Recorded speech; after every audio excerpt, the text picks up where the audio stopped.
I am unashamed. What about you? So, Jace, I see you've brought jelly to the set today. Well, I have. Phil's. Does that mean somebody needs to bring the biscuits? Here's what's crazy is Phil makes his own jelly, but I also have my former financial advisor, which I think is your and Kay's financial advisor, And mine. And yours. Yep. He makes jelly. He's sitting on a lot of money, and he's sitting on a lot of jelly. Well, he has a couple sloe trees on his property. And he's here today. Listen, by the way, to the audience. Yeah, we're not talking about him. We're talking to him. The reason they call them sloes is that you see that jelly? Mm-hmm. That's made jelly. You wait for months, and the sloes, they call them sloes, little SLOE. Yeah. But it's not SLW, Phil. They're like slow plums. They finally get ripe during the time of teal season. So you brush duck blinds and you're picking sloes and still making jelly during that process. Yeah. The blind was brushed yesterday. Which is September That for was us. made last night. Sloe jelly, teal, put them together, and you're beginning to get into our world. I love it because Dad's life is so seasonal, like everything's in its place, that they're slower only because they're later developing than the earliest. What you been doing, Rob? I said, waiting for the sloes to get right. I'll tell you this. What? You would like Mount Man's book, Life in the Slow Lane. I came home yesterday from the podcast that we did yesterday, and I saw the Mayhaw jelly you had made opened out there. And Somebody got into it. I saw a pan there, and I looked in there, and my lovely wife was chomping down on some toast mid-afternoon. Ooh. Yeah, sloe jelly. We make happy marriages. Yeah. Well, she was eating the Mayhaw, and she said, I just saw it. The color of it got my attention, and I had to have some. I was like, oh, yeah, I've been doing that every day since I got it.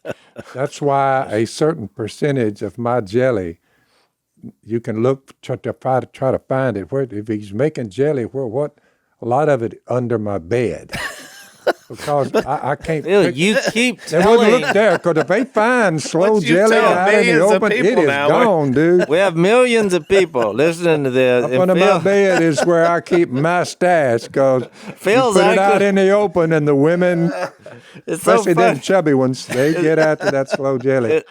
It's so funny that Misogyny moments with Phil. Phil's lack of, understanding technology, he doesn't realize that when he's telling his hiding places, this is going to millions of people. Yeah, So I if probably anybody's shouldn't have ever brought at your that up. house, well, you've already I already look up done under it my too bed. late. If I keep it up, it'd be just carton. Oh, it's just going to be nothing, though. This is exactly right. It was like the time he was on Jimmy Kimmel, remember when y'all were on there, and he gave his address. He gave his home address on Any of national y'all wants That to was come a down there, mistake. I'll baptize you, That and he was a gave his mistake. address. That They was were a like, mistake. Phil, probably shouldn't give your Where are address. all these people coming from? Well, you gave your address. So we got jelly. Now, if we only had biscuits, we would have something. Well, I think what I'm going to do today, I got a plan. Now that I got the sloe jelly, when I go home today, I'm going to talk Missy into making some biscuits. She's got Kay's recipe down.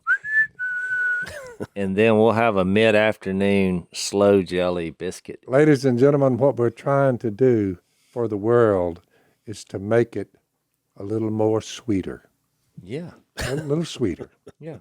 And we do that through jelly. Homemade biscuits with homemade jelly does make for a sweeter life. It does. No doubt. You've redefined the term afternoon delight. In the old days, that meant something else, a liaison with your wife. But now, the afternoon delight is jelly and biscuits. That's This is it. what happens. That's what happens when when you start. Yeah, when you start getting older. But look, there are some things. And like when you introduce a baby into your life as well. there are some things when it comes to food you wait on. I've told y'all this. I have a rule. I never get in a hurry when I'm going to eat something fantastic. For years, which I can't do now because I think it probably would be unwise from a health standpoint. But I used to go to the local donut shop that we ate at for years, and I would try to time it when they were hot, because they were so good in that moment. I mean, right out of the oil. Yep. And I would get a dozen, and I would eat them in less than 2 minutes. But I'd come up there, no matter what I had going, and I would say, when is the new batch coming out? Well, if they say 20 minutes, That's how long you're waiting. I said, I'll wait. And they're like, well, but these, Yeah. we just made these. I was like, no, I'll wait. Yeah, I will repeat what I've said in the last few weeks, and he's not a heavy man. My favorite line of the year on this podcast. I have a problem with donuts. Because, Donuts 15 biscuits at a time, you're saying, is he a heavy man? He said, well, no, not really. He must have a good No, metabolism. Phil, I've eaten 2 dozen in that setting. I mean, 24 donuts. We did that episode on the donut on our little So duck people show. will know Sloe jelly is a sloe. There's a certain tartness that comes out of a sloe. It's different It's than a anything. fall plum, a late, that's late the season key. plum. Oh, that's the key flavor. It's a little tartness, which makes it really good. But it's different from a Mayo. I mean, it's got a Different from a Mayo. different flavor. And those. By the way, Dad, the official name I found out for those Texas grapes are Mustang grapes. Mustang. That's what they call Yeah, I them. put some of those up this year. It's delicious. Oh, it's really good. It's a little sweeter than. He was a friend of Tom who passed Actually, on. it was a friend of mine. It's Dwight. The Almighty took him a few years back. So Tommy used to bring them to us. Sure did. And he's gone on to the Reward. So I was like, man, because that was one of my favorite jellies. And so my old friend Dwight, I know he's listening. He listened on the podcast. He said, I think I can get y'all some of them grapes you're talking about. I was like, giddy up. Oh, yeah. And he did, which thank you, Dwight. Making me think of that song, but in the jelly form. Mustang jelly. Yeah.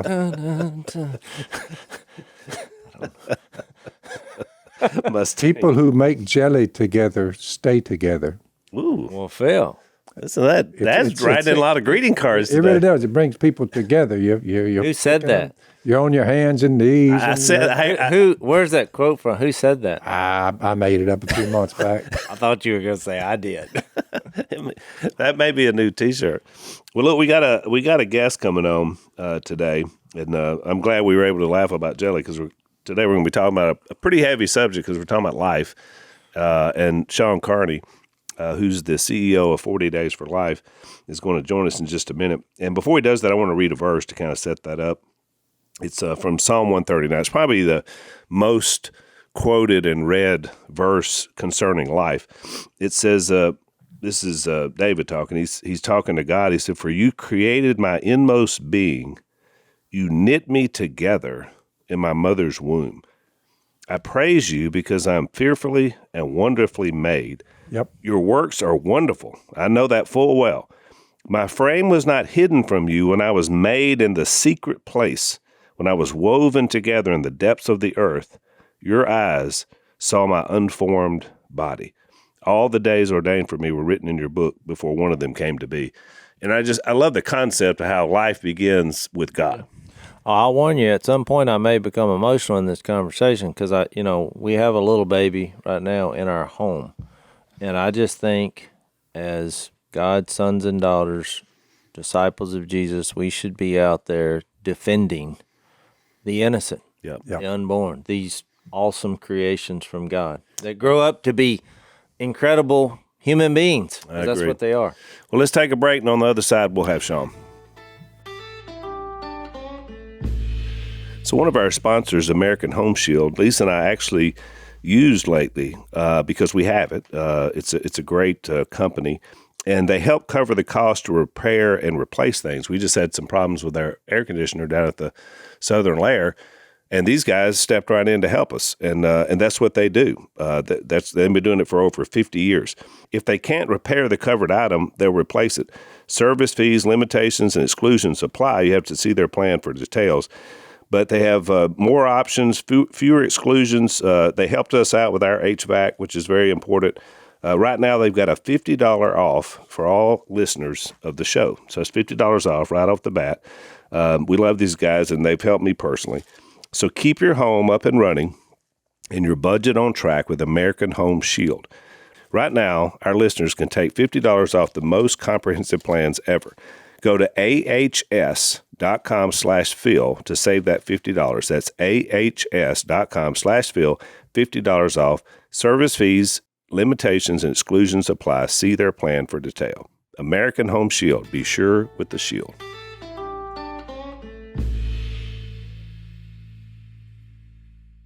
So we want to welcome Shawn Carney to the podcast. He's the president and CEO of 40 Days for Life, which has sponsored the podcast and with your book that you had out. Shawn, welcome back to Unashamed.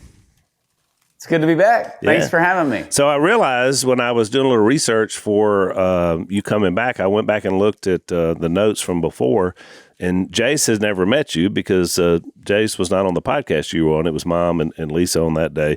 So glad to introduce y'all. Shawn's a good guy, Jase. Nice to meet you. So you were my replacement, and now we're all back together. So, but you need to grow your beard on out. Just go ahead and let it go. This is.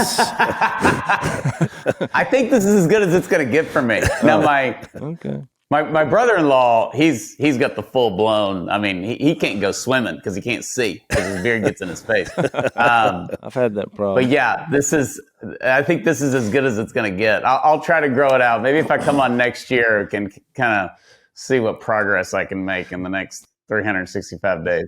So it's funny. I was asking you. I guess I didn't ask you before, Shawn, about your family. And you said you have 8 children. Yeah. We have 8 children. There were 8 at breakfast this morning, anyways. So we have a 16-year-old all the way down to a 2-year-old. We have 5 girls and 3 boys, and it's a lot of fun. It's a busy but robust and joyful house.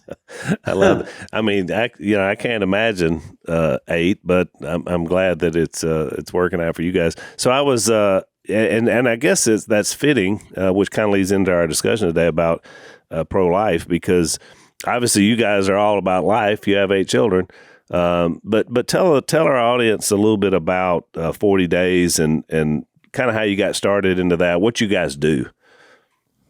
Well, I was a student at Texas A&M, and my then girlfriend, now wife, took me out to pray at a local Planned Parenthood abortion facility, the only one in College Station.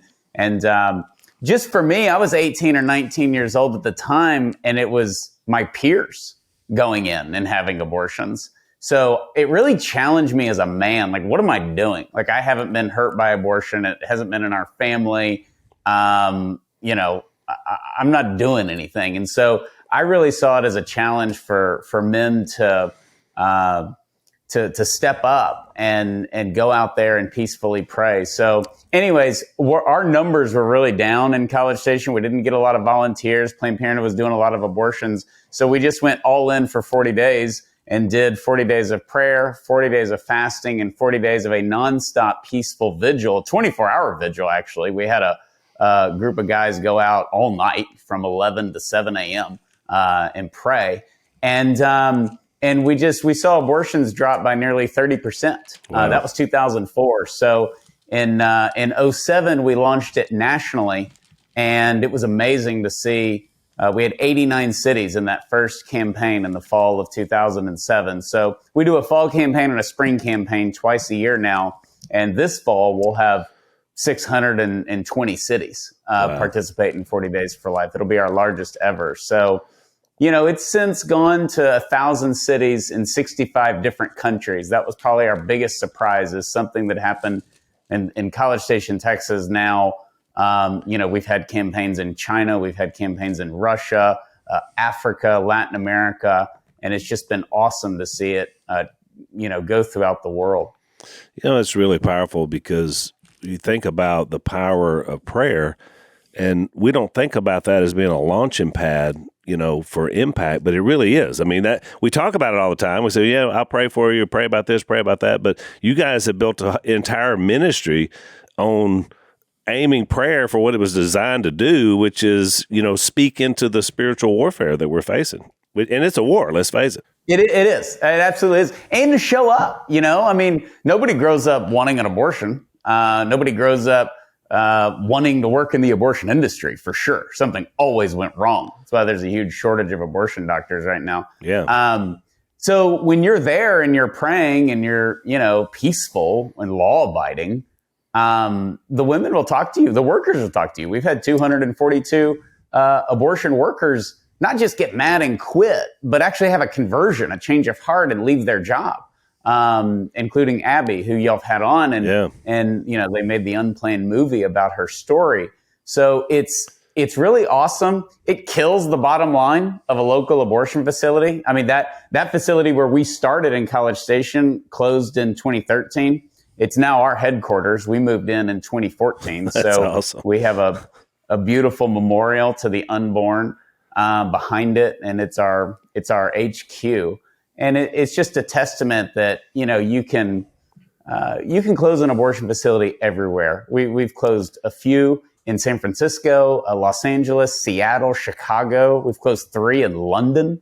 I just got back from London speaking at the UK March for Life.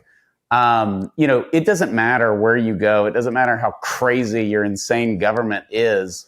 If you speak to hearts and minds, you're going to turn people away. Well, I was just going to say, when you think about when Al said it was a spiritual war, which I think it is, because when you just look at it, I've never found a rational argument for the taking of a unborn human. When you listen to the arguments, it is a lie and a delusion. So just even when you look at how an abortion is defined from people who are not believers and who do not believe, that life is precious, it's always the termination of a pregnancy or the removal of tissue from a womb. They don't say we're killing an unborn human. No. Because everybody, if you're logical and you're reasonable, you realize that this process that we all went through, we know that this person's going to be a toddler and going to be a teenager and going to be an adult and offer something to society. And to me, that's the part of the spiritual war, is because one side is speaking illogical, irrational, emotional arguments, and the other side is just looking at the facts. This is about location. A human is in this location, and they're going to move to another location, but they have a distinct DNA. They are alive. Even science has shown that you see them sucking their thumb when they're 24, 23 weeks. They experience pain. These are human beings. This is life. And so that's why I think, it triggers our emotions, because, we go back to when God said, he made man in his image. It was very good. Right. This is very good. So I was thinking about that when you said you have 8 kids, because I'm like, you've experienced this on a daily basis. I mean, right now we have a little baby that's 6 months old that we're babysitting, fostering, and you see, 50 smiles a day, and this is a baby that came from a tough situation, mom in prison, dad unknown. But you're looking at this life saying, this is very good. This is very good. This is a human being. As men, there's nothing more humbling or proud or maybe giving us feelings of just being totally useless than the moment your little boy or little girl comes out. I mean, you would do anything for he or she. And you actually have a team of doctors that are going to do everything for the baby. Everything is there for the baby. And we're just schizophrenic with all this. I mean, we protect the unborn all the time. That's why your point is great. There's not a good argument. I mean, we don't allow pregnant women to get on a roller coaster at Six Flags. We won't serve them 10 whiskeys at a bar. I guess we should apologize to Scott Peterson. He's on death row, partly for second-degree murder for killing his pregnant wife. Yep. And in the verdict, they named Connor, his unborn son, who he killed. So we just go back and forth with this, and the Supreme Court is, dragging us out of this 1973 science with overturning Roe. But we're just totally schizophrenic with it. And there is one segment of the abortion movement, because you're right, they live in rhetoric, they live in these vague terms, and the baby has to die. It's unsuccessful if the baby lives. Every abortion has to kill a baby. That's the point of it. And some of the abortion doctors themselves, they're honest, and there's a huge disconnect between like the Madison Avenue abortion industry leaders who come up with these ridiculous phrases and the guy that does it, or the woman that does it. He is much more honest. And when these abortionists do interviews, I always record it and put it in a book, one of my books. We put a lot of them in the last book that y'all helped us promote last year, What to Say When. But these doctors, they'll talk about crushing a skull. They'll talk about killing a baby. No problem. They'll call it baby and mother. I remember a 60 Minutes reporter one time asked Leroy Carhart, who's a late-term abortion doctor, you're using the term mother. Isn't that inappropriate? And he goes, no, it's the baby's mother. And she's like, well, you just said baby. Well, it is a baby. We kill the baby. He just said it outright. But they're kind of doing the dirty work, but you never get any honesty from the other side, because what you said is exactly right. For abortion to thrive, we have to dehumanize people. Yep. And we're not dehumanizing them this go around because of their race or religion like Nazi law did. We're dehumanizing them because of their size and location. Oh, that's the point. Think about in our history, the history of the world. When you devalue, human beings based on their color, which has happened, or based on where they came from, and in this case, where they're at, in the womb, what happened? Major atrocities, murder. I mean, if you look at someone, because they're black and you devalue them, or you look because they're Jewish and you devalue them, you look at them because they're unborn, you devalue them, and what happens? Atrocity. I don't see any difference. That's fantastic. Let's take a break. So 1 John 2:16 says, for everything in the world, the cravings of sinful man, the lust of his eyes, and the boasting of what he has and does comes not from the Father, but from the world. And, it's lust is a common thing to men and women, but especially to men. And unfortunately, that's led a lot of people into pornography. And unfortunately, in our era, because of technology, it's happened at a younger and younger age, which is really sad. It's created a lot of problems for a lot of people. One of our sponsors is a group that we highly recommend. It's called Covenant Eyes, and they've helped over 1.5 million people live a porn-free life. And so it's a great organization, great group. People don't like talking about pornography because, it's a shameful thing. It's shameful to be involved in it, but we have to.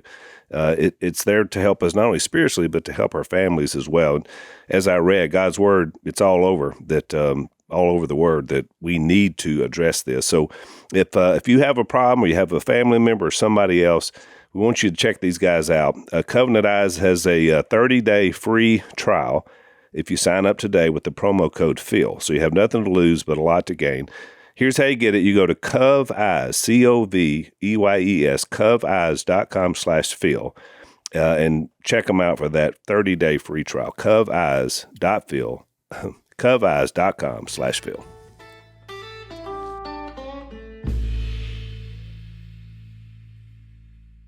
This is the slaughter of complete innocence.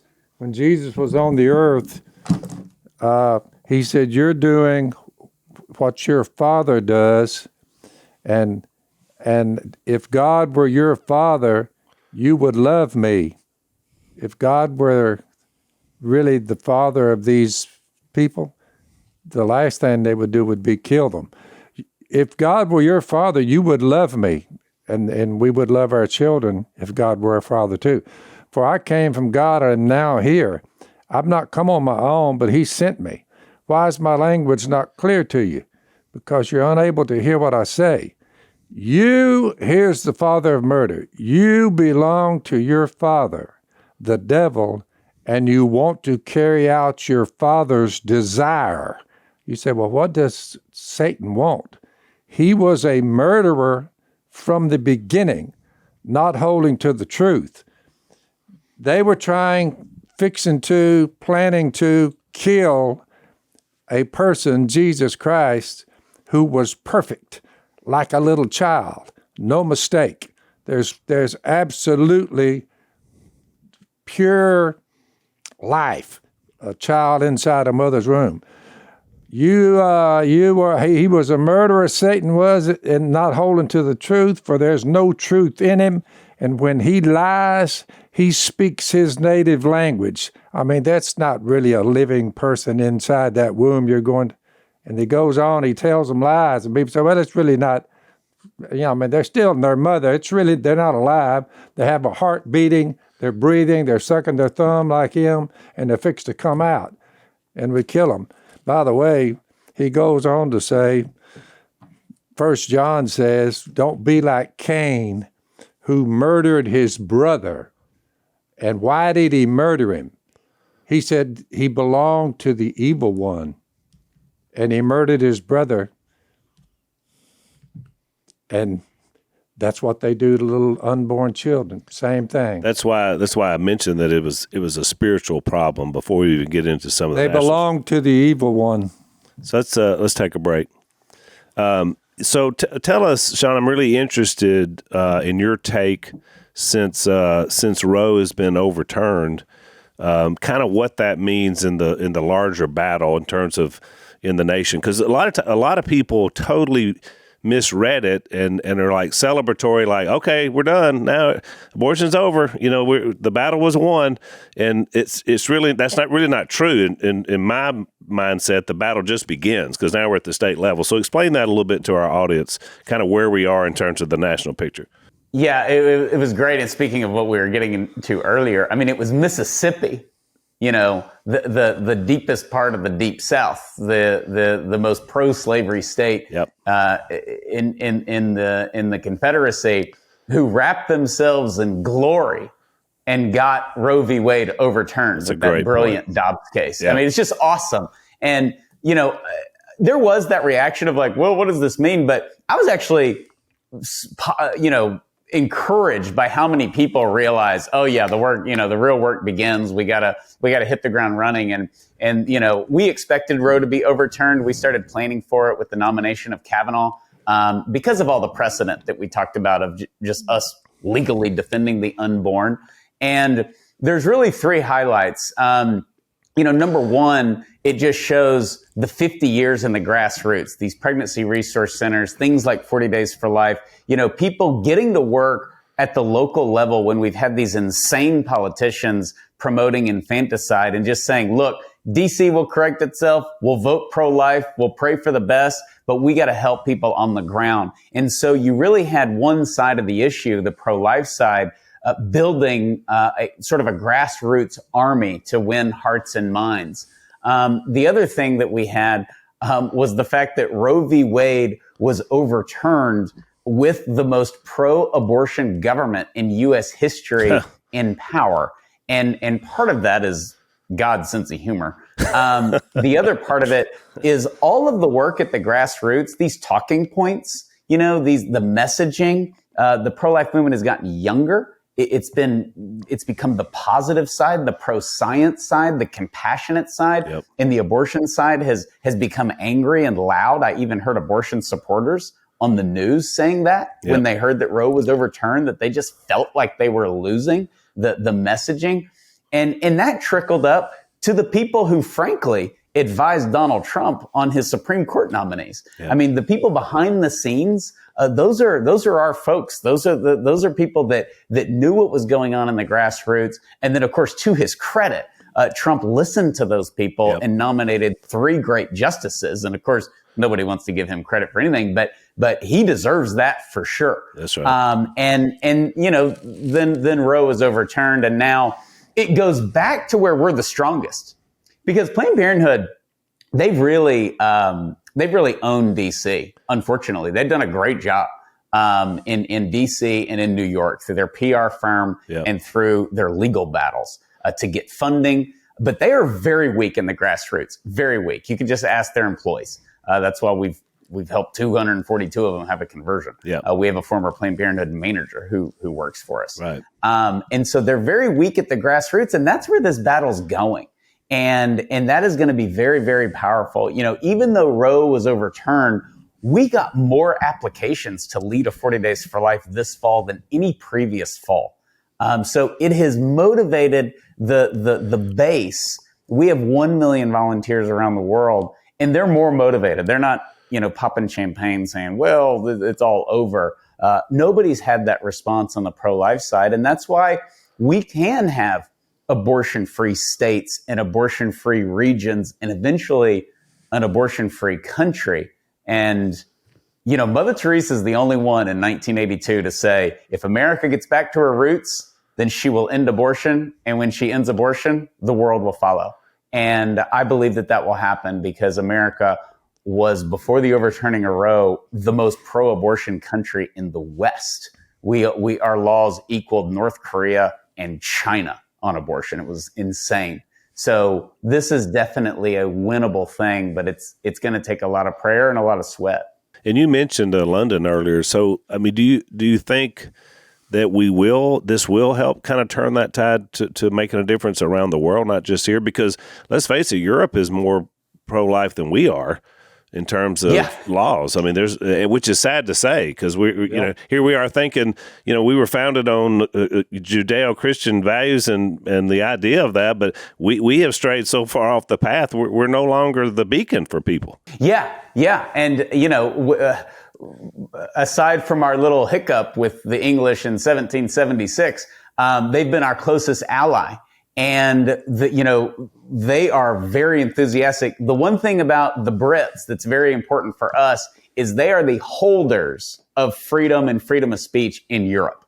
If they fold, they're finished. And right now, the Scottish Parliament is trying to ban 40 Days for Life from the country. Oh, wow. The English have tried to do it, but their own courts have rescued us based on freedom of speech. Yeah. So there is hope in England, and England has a lot of influence throughout Europe.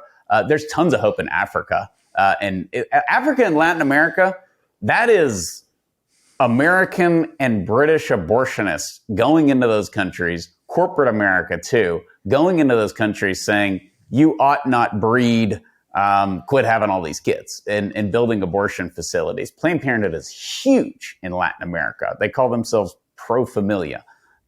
So, there is a lot of hope in those areas because the people are pro-life. Yeah. They love family. They love culture. They love children. And they're Christian.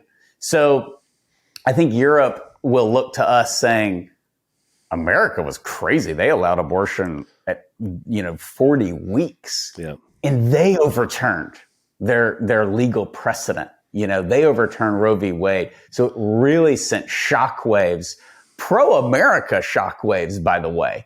Talk about a time to have your hand over your heart and be proud of your country after we've spread this nonsense around the world. It sends a message that we don't, in the West, have to live with abortion. Yeah, that's a great point. We just have a couple of minutes left, but I want your book, What to Say When, was really good, and we were able to promote it, and you guys supported us on the podcast, which we appreciate. The last chapter you call The Ultimate Argument.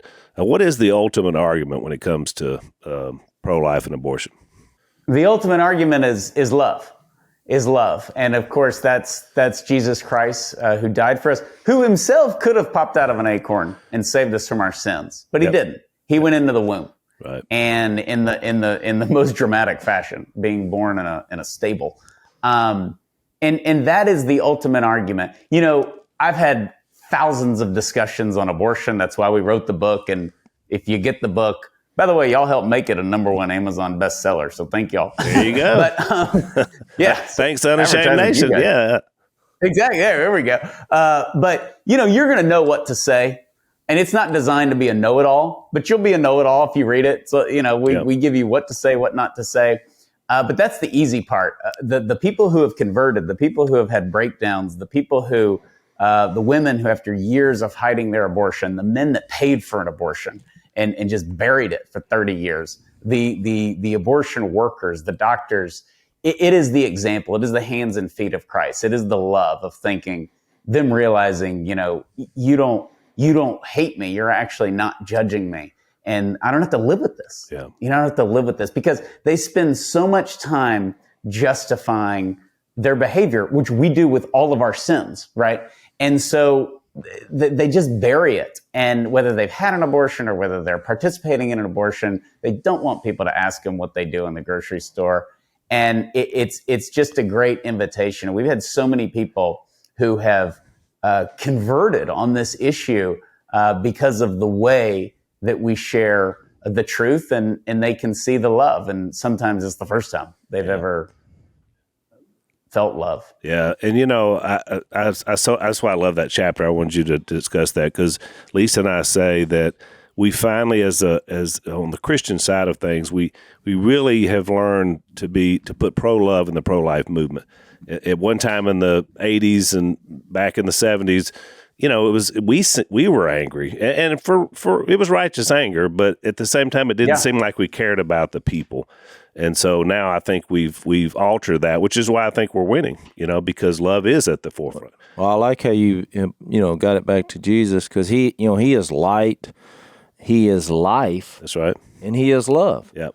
And so when you think about this, among all other issues, I mean, this is the bedrock of our society. I mean, God loves us, he gives us life, but he also proved his love by giving us Jesus, who you correctly said, I mean, he could have just come down here and died, but he wanted to show us his life, and he chose to show us that life started as a human in the womb. In the womb, including his own. I mean, if I'd have been in on the deity planning, I would have said, let's just skip that part. But it just shows you that is truly human life. I mean, why else would he have done it? Hang on, let's take a break.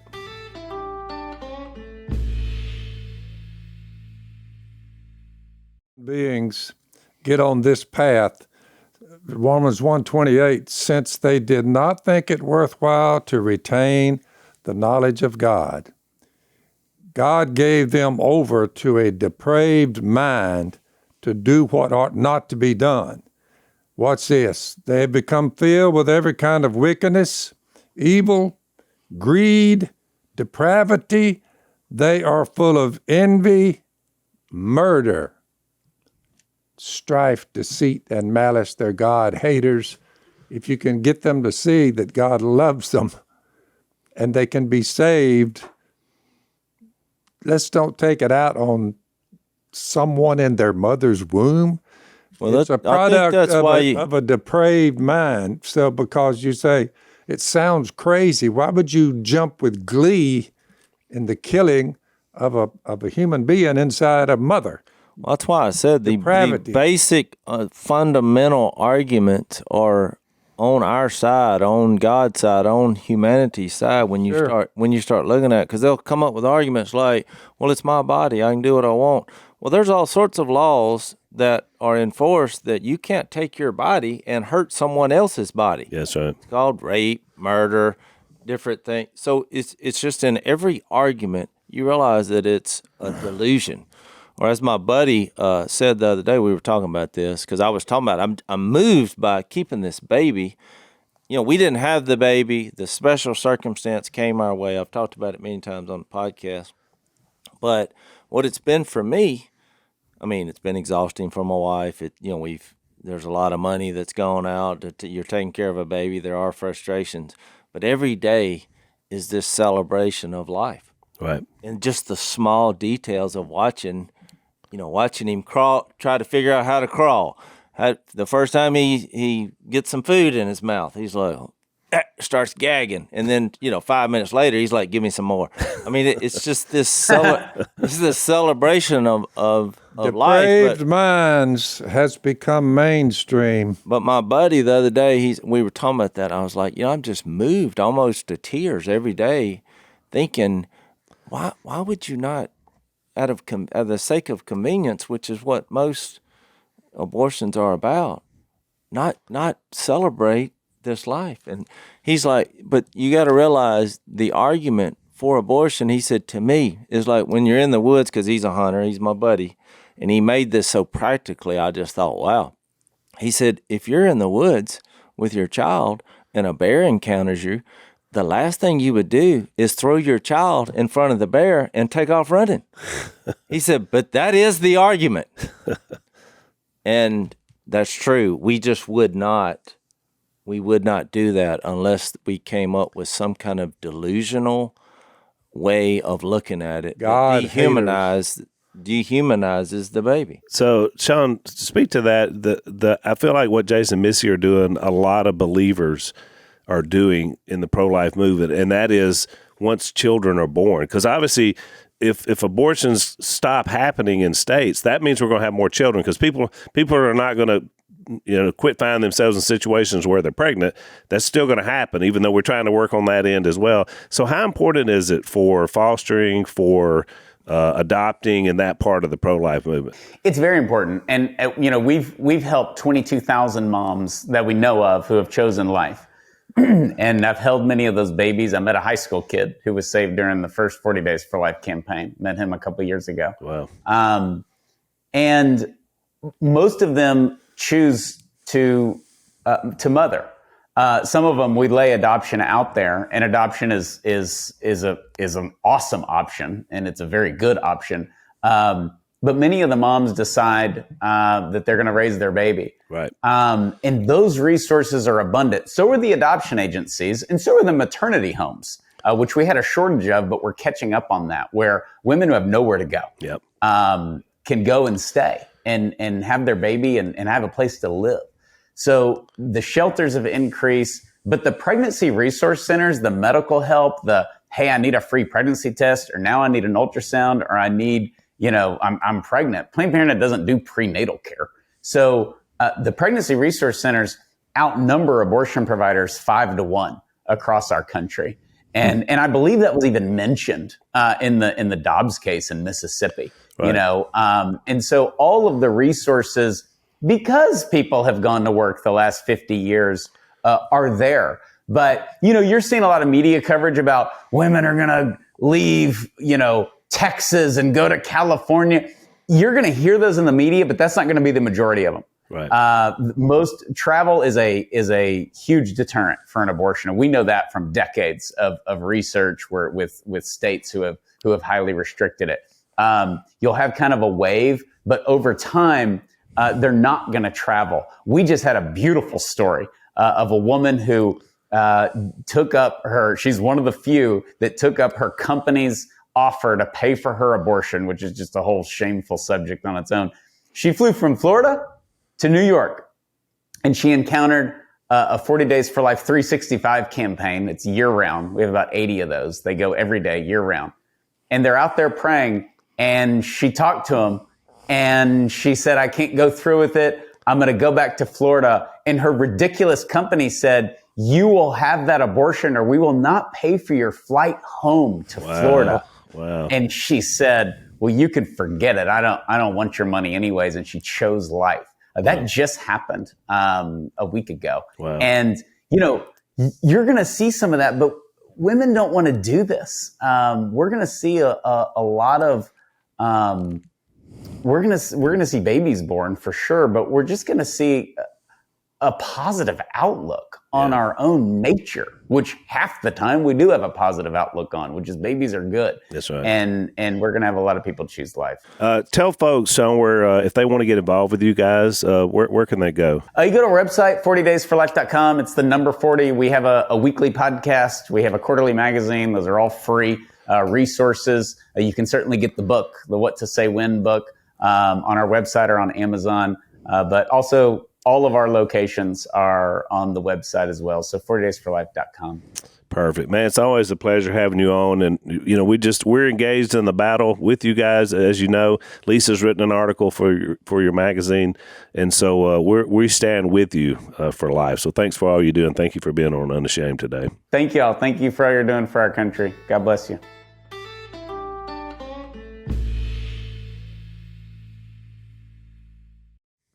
So I really like Shawn and what they're doing. And really, I mean, the beautiful thing for Lisa and I, meeting all these different organizations. I mean, next week we're going to be in D.C. There's a group there called Susan B. Anthony List. They're the largest lobbying group on behalf of pro-life in Washington. So they're literally swimming in just the swamp, as Trump called it, about this whole issue. And so it's been good for me because I just felt like, man, it's such a loss. Kind of like the scriptures you were reading, Dad. It's like it's easy to be overwhelmed and just you think 60 million kids, and just like this is so evil and so bad. But there really are some people out there. I mean, some warriors that have been battling this thing for over, now almost 50 years. So we're not alone. It's a scourge. It is a scourge. That's a classic example on why I center around most of my speaking events and the things I do toward younger people. Because you remember where all this started, which you don't want to take for granted. When he was 18, 19 years old, he kind of had this epiphany moment.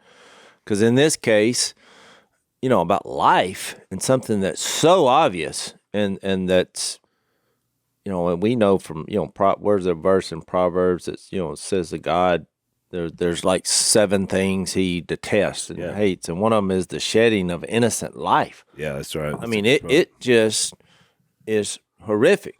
So I'm glad he had this moment in prayer when he's young to give his life to this, and look at the result of that. Yeah, when you said he's a warrior, and so. But did you notice how that started? He said his girlfriend encouraged him to do it, who now is his wife. Right. So we talk about relationships. I mean, think about that. Because she encouraged him, her husband dedicated his entire life to doing that, and because that's why I kept bringing up the little baby we have now, because I know when he said he had 8 kids, every time they had a baby, it just affirmed what he was doing. That's right. You're like, what are you talking about? Yeah. You can't get any more special than this. This is the foundational bedrock of our society. Yeah. And from a morale booster. I mean, we're going to scrap, we're going to fight, we're going to love for these people. You brought up racism. Planned Parenthood's foundational beginnings back in the early 1900s were racist. The whole idea was it was eugenics. We're going to weed out the inferior race. The whole idea of abortion. That old Sanger woman. Yeah, Margaret Sanger. So, it was based in racism. That's why Dr. Carson talks about it. He compares it to slavery. When you don't value life, which Jase made a beautiful argument about it, talking to Shawn.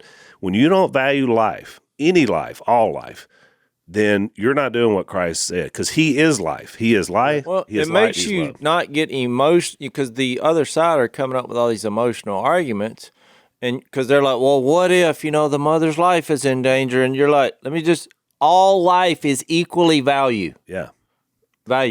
All life is equally valuable. So wherever we go from here in this situation, that's not going to change. The mom is valuable.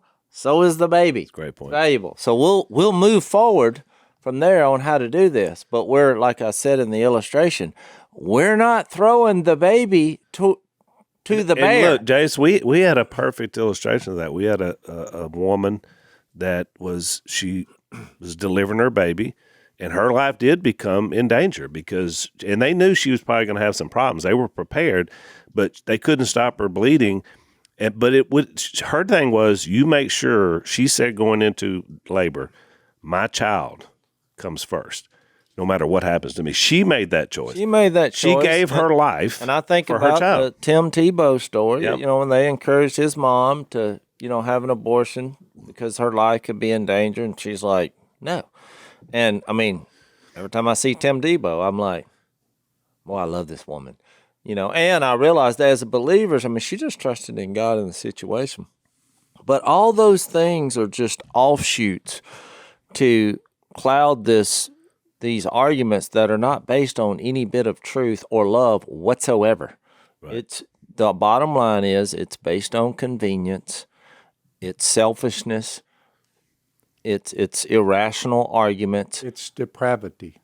Well, it's selfishness at its core, though. I mean, it's like, for whatever reason, they're putting themselves first. Right.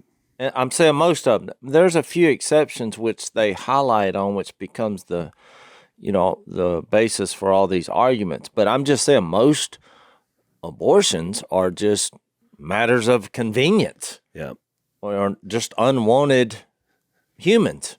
They worth. just make a decision that I don't want to fool with this tissue, so they dehumanize and they kill the baby. And they just use these broad terms, reproductive health, Right. Women's rights. Now it's reproductive justice, whatever that means. I mean, this terminology is, it's just, you talk about smoke and mirrors.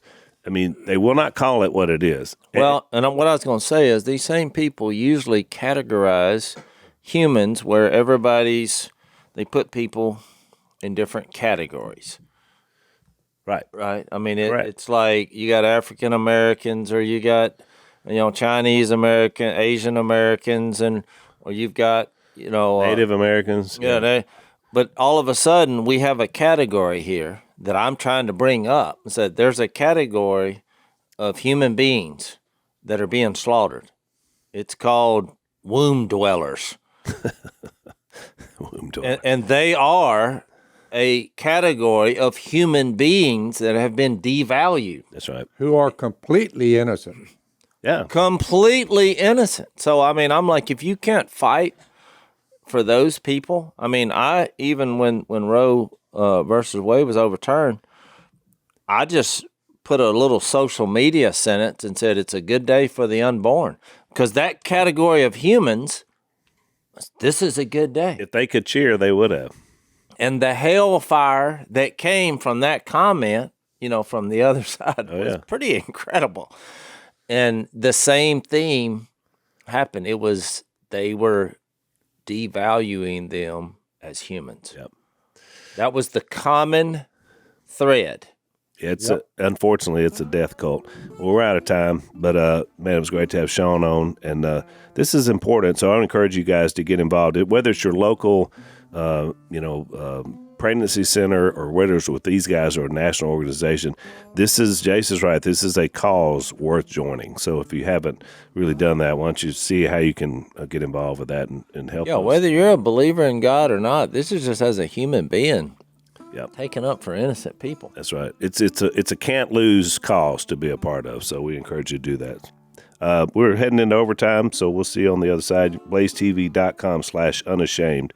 If you want to follow us over, we'll talk a little bit more about life. Thanks for listening to the Unashamed podcast. Help us out by rating us on iTunes. And don't miss an episode by subscribing on YouTube, and be sure to click that little bell to get notified about new episodes. And for even more content that you won't get anywhere else, subscribe to Blaze TV at blazetv.com/unashamed.